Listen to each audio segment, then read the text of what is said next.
22 minutes past 6. New figures out today suggest that the number of people using these electronic cigarettes has trebled in just 2 years. The anti-smoking charity ASH says more than 2 million people are now using them in the UK. They may be more popular, but they're also still controversial. The Welsh Government wants to ban them in enclosed public places, and the British Medical Association says there's not enough evidence to show that they are safe. Well, Breakfast Graham Satchell has been finding out more about the research.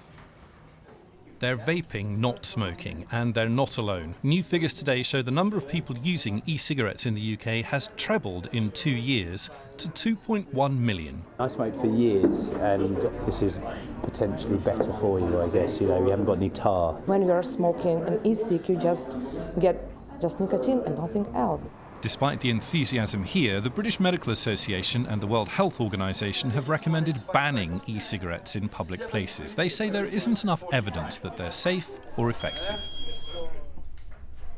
Queen Mary University in London. Ian is having the levels of carbon monoxide in his body tested. So that's showing a 4 there, so that's a non-smoker reading.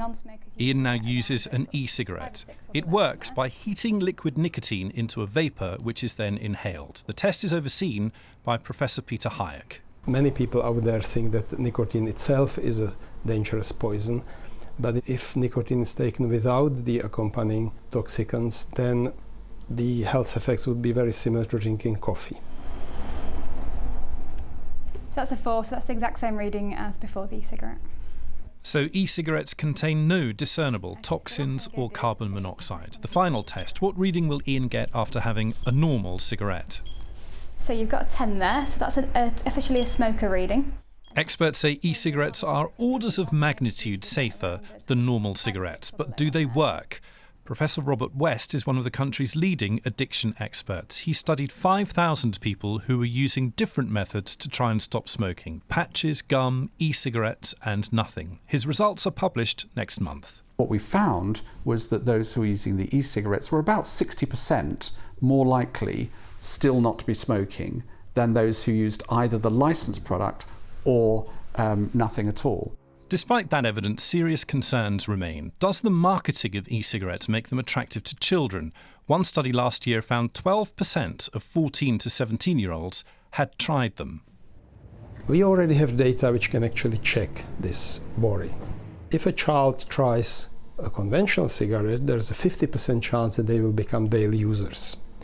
If a child tries e-cigarette, so far we have no evidence that they progress to regular use.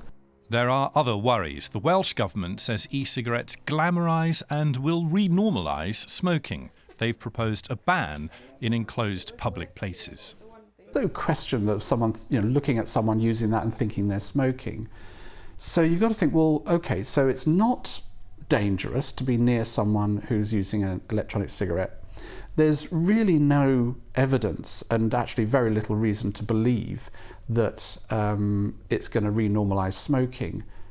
So what's the problem?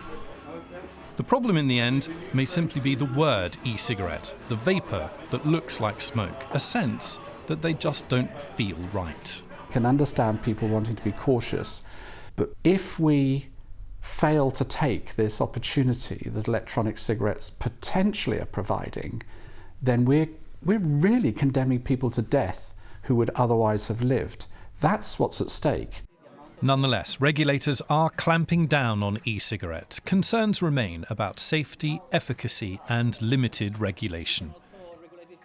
Graham is here with us now. So many people choosing to use them in increasing numbers, but they are controversial and other people are very concerned by their use. I think there are still significant concerns by big reputable organisations like the World Health Organization, the British Medical Association. They're worried about exactly what's in these things. Are they regulated enough? The purity of the nicotine itself. They're worried about things like build quality. You may have seen pictures of batteries in them exploding, so some of them shoddily built.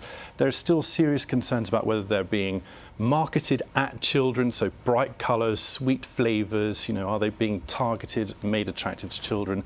Are they a gateway into smoking? That's an argument you hear. So people are saying, if they get hooked on that, will they then move on to cigarettes? So really big concerns for a lot of people about whether these actually in the end are a good thing or a bad thing. Huge variety. This one's enormous. It is. I mean, they've changed, as you can see over time. So they start with something that really did look like a cigarette. Yes. And that's why people say, well, it renormalises something that looks like smoking. People were confused.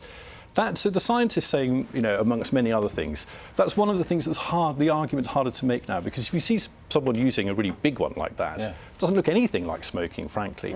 And the scientists say you do have to look at the evidence. What does the evidence tell you? You know, is it a gateway into smoking? The figures today show that 99% of people who are using them are current or former smokers. Actually, this isn't e-cig. It's Doctor Who's sonic screwdriver, isn't it? That's what lots of people say about that, yeah. All right. Thanks very much, Greg. Thank you.